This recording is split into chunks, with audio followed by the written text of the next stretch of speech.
You're listening to Lighting the Way Ministries with Sister Mary. We are continuing to read through the Bible. We are in Deuteronomy chapter 19. Our topic is The Lord Goes With You. And this is out of Deuteronomy chapter 20, verses 2 through 4. So it shall be when you are on the verge of battle, that the priest shall approach and speak to the people. And he shall say to them, Hear, O Israel, today you are on the verge of battle with your enemies. Do not let your heart faint. Do not be afraid, and do not tremble or be terrified because of them. For the Lord your God is He who goes with you to fight for you against your enemies and to save you. What a wonderful thing. What blessed words are these, how full of comfort and encouragement. How eminently calculated to banish all fear and depression, and to infuse courage and confidence into the most sinking, fainting heart. The priest was the very expression of the grace of God, his ministry a stream of most precious consolation flowing from the loving heart of the God of Israel to each individual warrior. His loving words were designed and fitted to gird up the loins of the mind and the nerve, the feeblest arm for fight. He assures them of the divine presence with them, and there is no question, no condition, no if, and no but. It is an unqualified statement. Jehovah Elohim was with them. This surely was enough. It mattered not in the smallest degree how many, how powerful, or how formidable were their enemies. They would all prove to be as chaff before the whirlwind in the presence of the Lord of hosts and the God of the armies of all of Israel. This opening paragraph of our chapter is full of most precious instruction for ourselves in the spiritual warfare which we are called to wage. Deuteronomy chapter 19. When the Lord your God has cut off the nations, whose land the Lord your God is giving you, and you dispossess them, and dwell in their cities and in their houses, you shall separate 3 cities for yourselves in the midst of your land which the Lord your God is giving you to possess. You shall prepare roads for yourself, and divide into 3 parts the territory of your land which the Lord your God is giving you to inherit, that any manslayer may flee there. And this is the case of the manslayer who flees there, that he may live. Whoever kills his neighbor unintentionally, not having hated him in time past, as when a man goes to the woods with his neighbor to cut timber, and in his hand swings a stroke with an axe to cut down the tree, and the head slips from the handle and strikes his neighbor, so that he dies. He shall flee to one of these cities and live, lest the avenger of blood, while his anger is hot, pursue the manslayer and overtake him, because the way is long, and kill him, though he was not deserving of death, since he had not hated the victim in time past. Therefore I command you, saying, You shall separate 3 cities for yourself. Now if the Lord your God enlarges your territory, as he swore to your fathers, and gives you the land which he promised to give to your fathers, and if you keep all these commandments and do them, which I command you today, to love the Lord your God, and to walk always in his ways, then you shall add 3 more cities for yourself besides these 3, lest innocent blood be shed in the midst of your land, which the Lord your God is giving you as an inheritance, and thus guilt of bloodshed be upon you. But if anyone hates his neighbor, lies in wait for him, rises against him, and strikes him mortally, so that he dies, and he flees to one of these cities, then the elders of his city shall send and bring him from there, and deliver him over to the hand of the avenger of blood, that he may die. Your eye shall not pity him, but you shall put away the guilt of innocent blood from Israel, that it may go well with you. You shall not remove your neighbor's landmark, which the men of old have set, in your inheritance which you will inherit in the land that the Lord your God is giving you to possess. One witness shall not rise against a man concerning any iniquity or any sin that he commits. By the mouth of 2 or 3 witnesses the matter shall be established.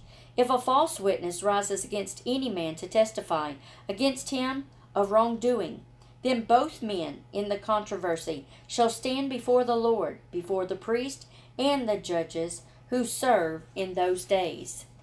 And the judges shall make careful inquiry. And indeed, if the witness is a false witness, who has testified falsely against his brother, then you shall do to him as he thought to have done to his brother. So you shall put away the evil from among you, and those who remain shall hear and fear. And hereafter they shall not again commit such evil among you. Your eye shall not pity. Life shall be for life, eye for eye, tooth for tooth, hand for hand, foot for foot. Deuteronomy chapter 20. When you go out to battle against your enemies and see horses and chariots and people more numerous than you, do not be afraid of them, for the Lord your God is with you, who brought you up from the land of Egypt. So it shall be when you are on the verge of battle, that the priest shall approach and speak to the people, and he shall say to them, Hear, O Israel, today you are on the verge of battle with your enemies. Do not let your heart faint. Do not be afraid, and do not tremble or be terrified because of them. For the Lord your God is he who goes with you to fight for you against your enemies, to save you.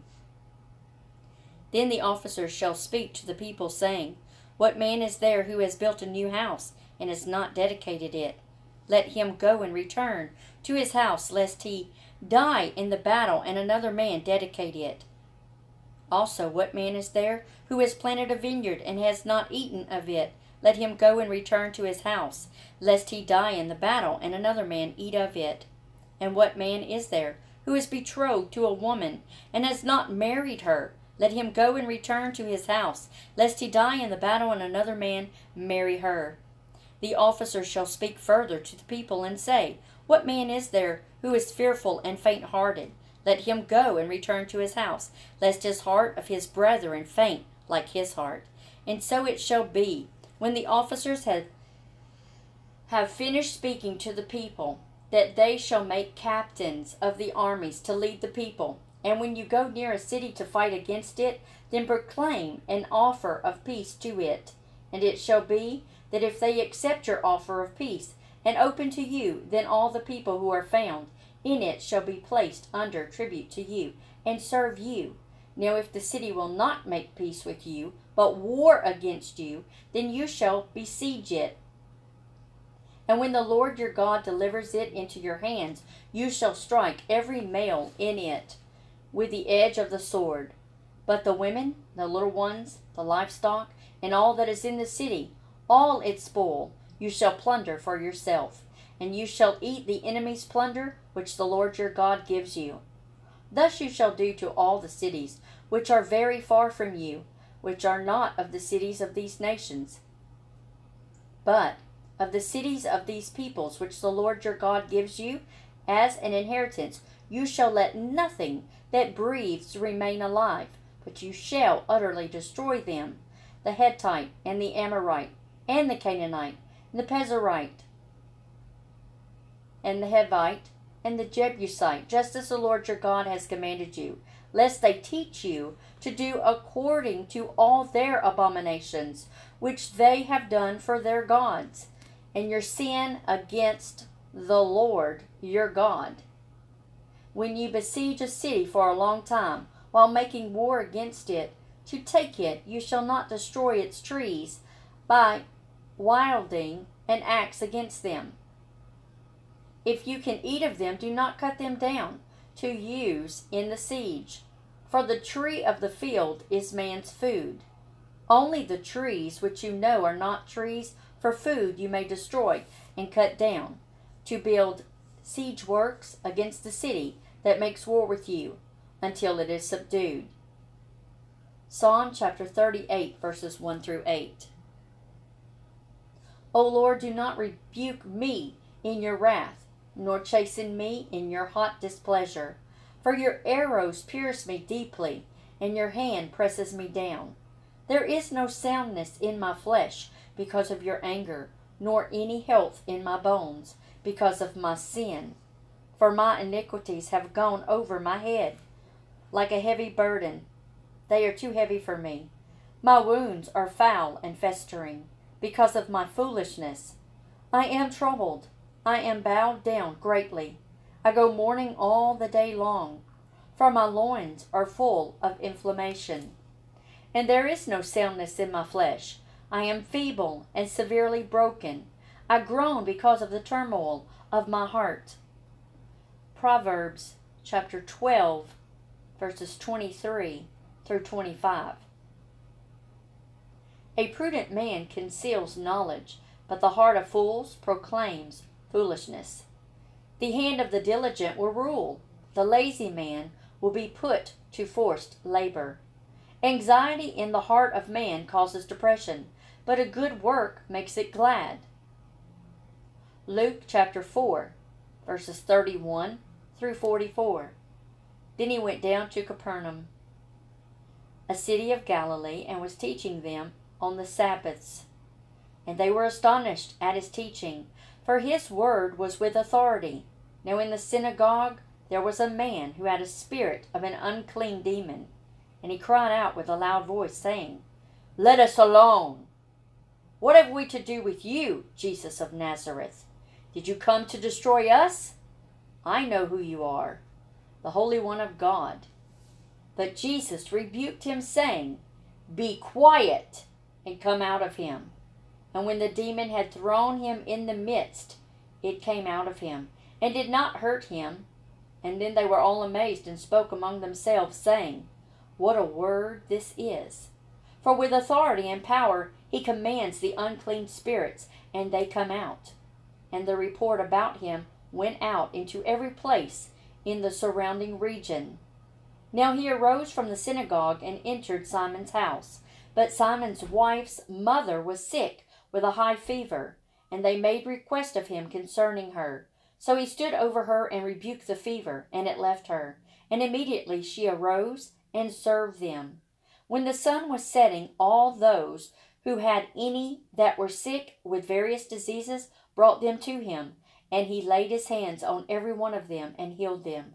And demons also came out of many, crying out and saying, You are the Christ, the Son of God. And he, rebuking them, did not allow them to speak, for they knew that he was the Christ. Now when it was day, he departed and went into a deserted place. And the crowd sought him and came to him, and tried to keep him from leaving them. But he said to them, I must preach the kingdom of God to the other cities also, because for this purpose I have been sent. And he was preaching in the synagogues of Galilee.